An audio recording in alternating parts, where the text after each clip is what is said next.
now for a piece of history. Do you remember a couple of months ago, Donal Barry said what fun it would be to bring in some women that knew about fishing. Now, they educated me quite a lot that night, and to think that they've just went off and won, in capital letters, it's actually here in capital letters as well, the home nations, defeating Wales, Scotland and England, and we have them back in studio, and I think it's a historic night to see them. You're all in green tonight, girls. You were in blue last time. We are, just the club, the teamwear. The teamwear, yeah. And you're sporting your fantastic medals. Yes, and of course the team is made up. There's one missing, of course, because she's running around the corner. Hopefully she'll be here. Is she here? She's on the way. She's on the way, hopefully, fingers crossed. But anyway, we have Clodagh Keohane. Thank God saved me from the Irish name here. Clodagh Keohane. Rosalie Murphy, Lise Conway McMahon, Fiona Ryan and Alison will be on the way. And we're going to talk to John Kinsella as well on the phone in a couple of moments, and he is the team manager. Well, first of all, Clodagh, you left it down to near the last minute to win this thing, didn't you? It was literally a last cast hurrah. I think 10 minutes ago Scotland were ahead by about a point, and we just managed to pull it out of the bag in the very last cast. Which one of you did? Rose. Oh my God. You were just playing with him, were you? You kind of knew the scoreboard, did you? Just last cast, a 5-1 competition ended at 1. So put the cast into the water 5-1. And reeled it in, and there was a bass on the end of it. Oh my God. And did you know how important that bass was at the very end of it? Yes. It just came down to size then, and it was bigger than the other bass that had been caught by the lady on the Scottish team. Oh my God. And were they close by, Tina? Would they have seen you reel that in? Yes. Disappointment for them, yeah. I suppose. But that's the nature of the game. That's the nature of the sport as well. I presume another week somewhere down the line it'll reverse and Scotland will catch something big at the end. The win, Liz, what does it mean for the club? I mean, obviously we talk about Ireland and his team Ireland. We'll talk to John in a couple of minutes about the Irish influence. But the Tralee influence is huge. Obviously the Dublin influence. It's massive. Oh, it's huge. Like, we still can't believe it. You know, we're still on cloud 9. We really haven't celebrated yet, you know. Like, back to reality with work and home life. But it's massive for Tralee Bay. Yeah. To have 5 ladies, like. Of course, Fiona, the build-up was important as well. I mean, getting there, getting I suppose enough money to get there and getting the sponsorship and getting all the support that you do. But is there massive pressure on you then to kind of perform well? That, you know, there's so many people backing at home, and there's friends and families and brothers and sisters and God knows what got you over to Wales. Yeah. What's the pressure like that you go out then and you explain to listeners about competing first of all? I mean, you arrived over on what night? We arrived over on Friday. Was it Friday? Friday, the week before the competition. And do you get to see the course then? Do you see the lake, or do you know the lake or the river? We had 3 to 4 days of practice before we actually fished the venue. Yeah. Okay. So when you're practicing, obviously you're recreating. I suppose I'm going to say it's a game. Is it a game? It's a competition. It's a match. We call it a match. Thank God. Okay, I've been really improving with the fishing. So you're recreating the match conditions. Obviously, you're learning about the river. You're learning about the kinds of fish that you can catch and all that kind of stuff. You see, yeah. Well, I mean, the venues are new to us, so we have to kind of suss out the venues and see what the conditions are like, or what the fishing is like there. You know, so. And were the conditions favourable, Liz? They weren't. No, the fish really weren't there for our practice sessions. We were starting to panic a small bit. You know, the weather. The weather really has a big influence in that, like, and we really didn't fish very well, and we were kind of saying, so we really had to go back to the drawing board, and it was difficult to make a plan for the competition itself. Yeah, it was like, there was just no fish there, you know. Bingo fishing. Right, okay. Hopefully you get the right number at the right time. But of course, Rosalie did pick out the right number at the right time. Another man on the line, of course, John Kinsella joins us as well. He's the Irish team manager. John, how proud are you of this gang? Oh, words can't say it. We went over there with high expectations. I knew I had a brilliant team. And the uniqueness of it being with the 5 ladies and myself in Munster, all representing a broad history was going to be made if we succeeded. Yeah. These ladies left nothing unturned. From the time we started our journey to the end of the competition, they were so brilliant. Absolutely. Well, they're fairly composed in it because they can't hear what you're saying, but it's all very good girls in here.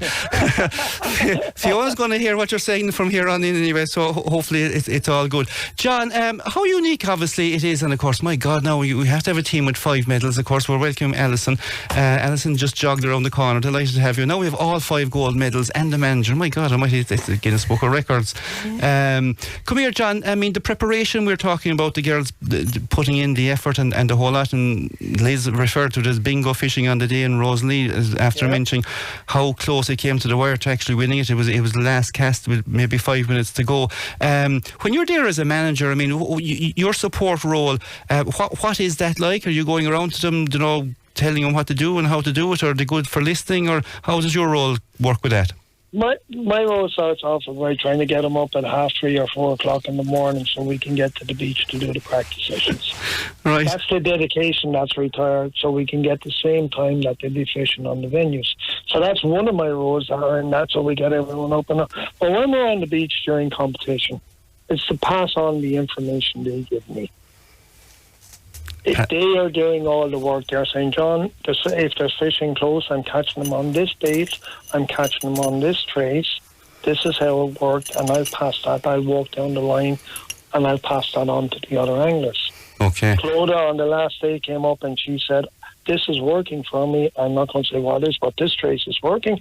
I passed that down the line, and we suddenly started catching the odd fish here or there with that. Oh, wow, fantastic. Come here, is this your first involvement with this gang at Irish level? At Irish level, no. We were in Tralee. We had myself, Alison, Rosalie, and her daughter fished in Tralee. So Liz, Clodagh, Fiona, and they would have been new to the team, me being with them. But I was heavily involved with them as a Munster representative as well.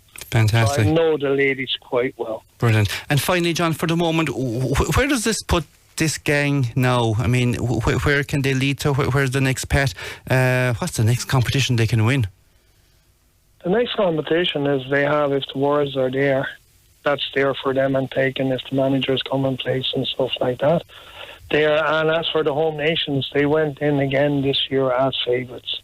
And they have been for the last 3 years favourites as the ladies' home nations team, even on a foreign soil.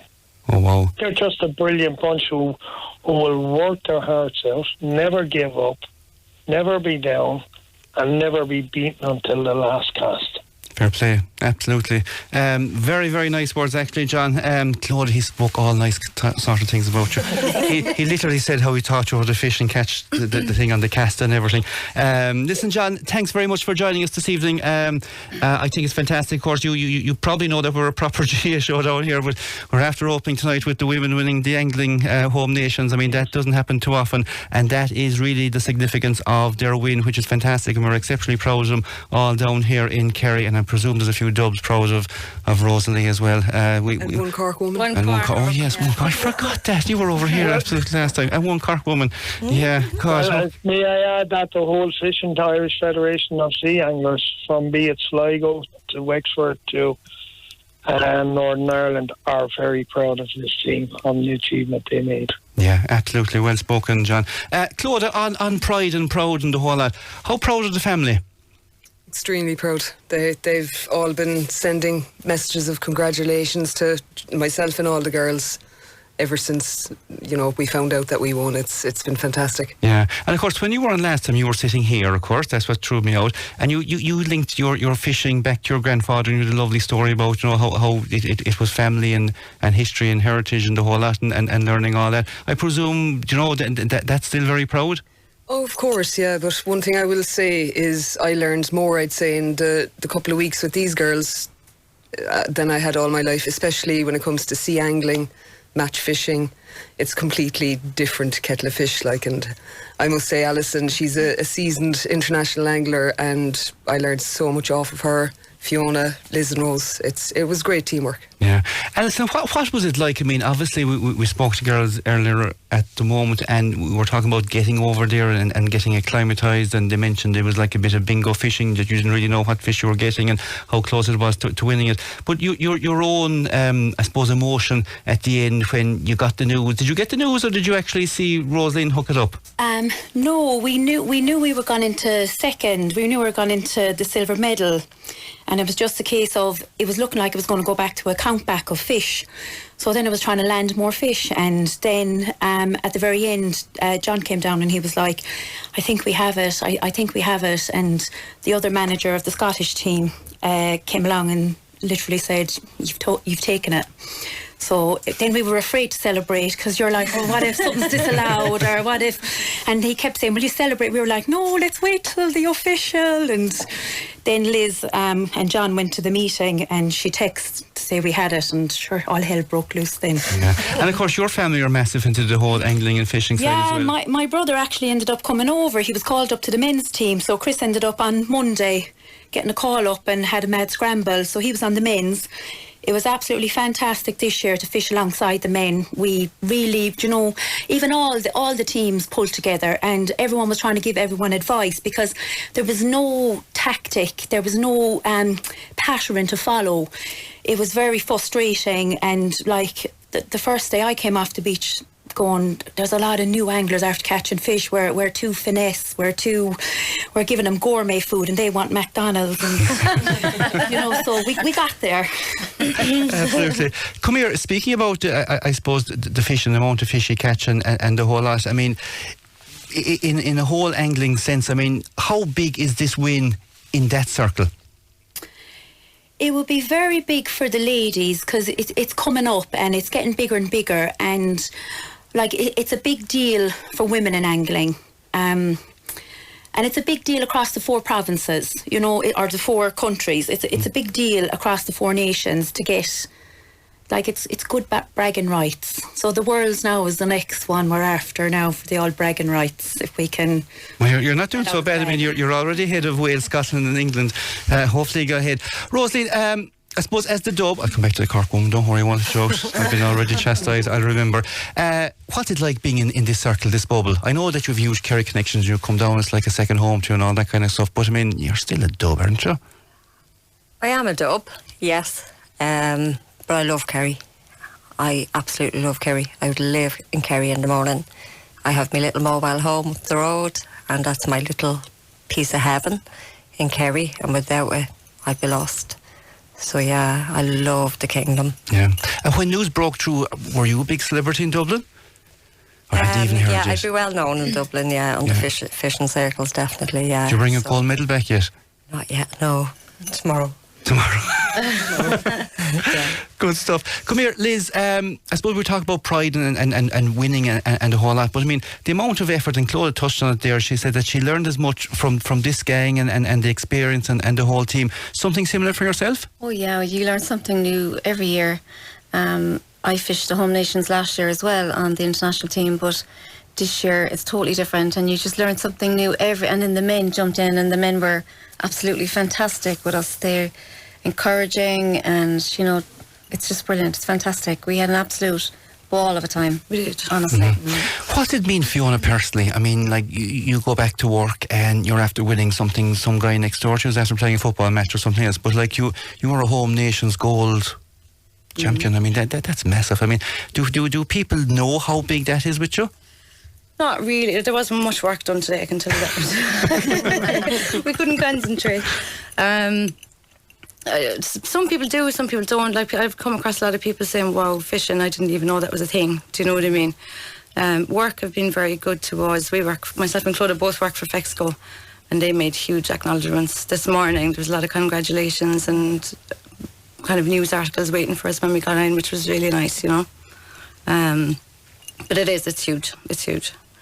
I have to say you're very modest. I mean, if I won a gold medal, I wouldn't be sitting here, kind of very calm or composed. We're far from modest, no less. Have you had that big celebration already? Have you had that big celebration already? Oh yes, we did. We did. We did. So you're on the calm down now? It was a rough ferry ride home, I tell you that now. Come here, when you win an event like this, I mean, you obviously make great friends with the other teams as well, the Welsh and the Scottish and English. I presume when you're fishing, you're probably close enough to nearly chat to them or talk to them or, discuss, kids or babysitting or something else, or sport or economics or maybe even RT or whatever goes on at the moment. Do you build up a bond with those as well while you're at it? Rosalie? Seeing that you robbed the poor Scottish woman.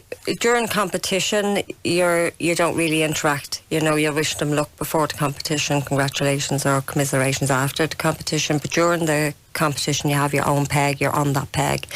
But due to social media, over the years, we've all become friends on social media, and then to go do competitions and to meet them in person is great. And we've done a few competitions now with some of the girls that are regular as well, so we do know them well, and we parted with them too. They help us celebrate. Claude, are you good for partying? I'm an Step hen. I'm an improver, yeah. Good stuff. Come here, winning this now, Claude, does that drive you on now and say, yeah, the world is there for us, or have we enough done now? We can rest away, or are we only starting? No. This is a massive driver. I think this was my first international cap, and Fiona's too. And I think we're both determined now to build on it, work and improve as we go on. God, that's real fighting talk, isn't it? Office talk. Rebel talk. Rebel talk. Where does it go from here, though, Claude? Where's the next event? Well, for these girls here, they've qualified for the World Championships in Italy this November. Yeah. And all 5 of us together have also qualified for the following year in Spain, the World Championships there as well. Okay, wow. So we've a lot to... So this team is World Championship bound next year? Yes. And 3 of this gang are going for a holiday later on the year? Fingers crossed, funding. We don't know. We're caught between a rock and a hard place, I suppose, because it just costs so much to get there. Quickly, Liz, explain the funding. Why can't a team that have won the 4 nations, it mightn't be possible to go? I know, obviously... It's hard to get funding. I mean, we need so much because the amount of equipment, someone's going to have to probably drive to Italy with all our gear over the few days, and then the accommodation, your baits, your equipment, all the rig making gear, it's a lot. And it's 2 weeks in Tuscany, we're mad looking for people just to help us in some way, Now we got great sponsorship this year. The Midlands Hotel has been fantastic. Martin McGowan's in The England Hub has been unbelievable. We've got great responses from them. Of course, the Midlands are fantastic sponsors because they sponsor Terrace Talk as well. Fair play to them. There you go. There you go, Mr. Producer. Maybe that's why we're up from the front. Very, very quickly, of course, we'll have to move on. Of course, we have another gang outside the door. They're after winning something as well, which is fierce important as well. The County Championship after I don't know how many years now. Kerry was a long time waiting for it. They had to divide, pull the flag down and put one flag up to win it, and we'll be talking about that as well. Quickly talk to me, Claude, about the support that's needed to kind of push you on another small bit. We're talking about a little bit of sponsorship and the whole lot, but where does this go for the sport in Kerry? Will you be out helping kids cast straight away? Do people know that you're the big champions? I mean, you're now ambassadors, I'd imagine. You've got lovely red hats as well. Well, 2 of you lovely. Did you lose your hat, did you? No, I have it. You have it. Taking any chances. But what can this do for the sport here in the kingdom? Well, it's not just for fishing either. I think it's massive for women in sport in general to see us go out there and achieve this. We're hoping that it will attract more women and girls to the club and see what can be done and see a strong team there. And look, I mean, the club is all about support anyway. From the minute you show interest from your first competition, the people around you are there to help. Fair play. I think we'll end on that. The people are there to help. And you certainly helped each other to win a gold medal. Listen, lads, we're really all very proud of you here on Terrace Talk. That is the home nations. I still can't believe it. I mean, home nations, we beat Wales, we beat Scotland, we beat England. I mean, Jesus, there must be a lot more people fishing over there than there is out in Tralee Bay. But it just goes to show you, with a little bit of support, with a bit of belief, and the right team, and the right manager too, possibly in John as well, that anything is possible. And we wish you the very best of luck. Trevi, we hope that you get to Tuscany, and God, we'll be all supporting you the following year as well. Just say congratulations to our senior, Chris from one of the senior team. They got silver, and one of our juniors, Chris Sambank, a new international, he got silver as well. That's fantastic. From the club. So I want to shout out to them. Yeah. Fair play, Chris. who was an average footballer in his day. Average only. Average only. Listen, thanks very much. That's Claude, Rosalie, Liz, Fiona and Alison. Thanks very much, guys. Thanks for joining us. We'll take a quick break. Thanks so much.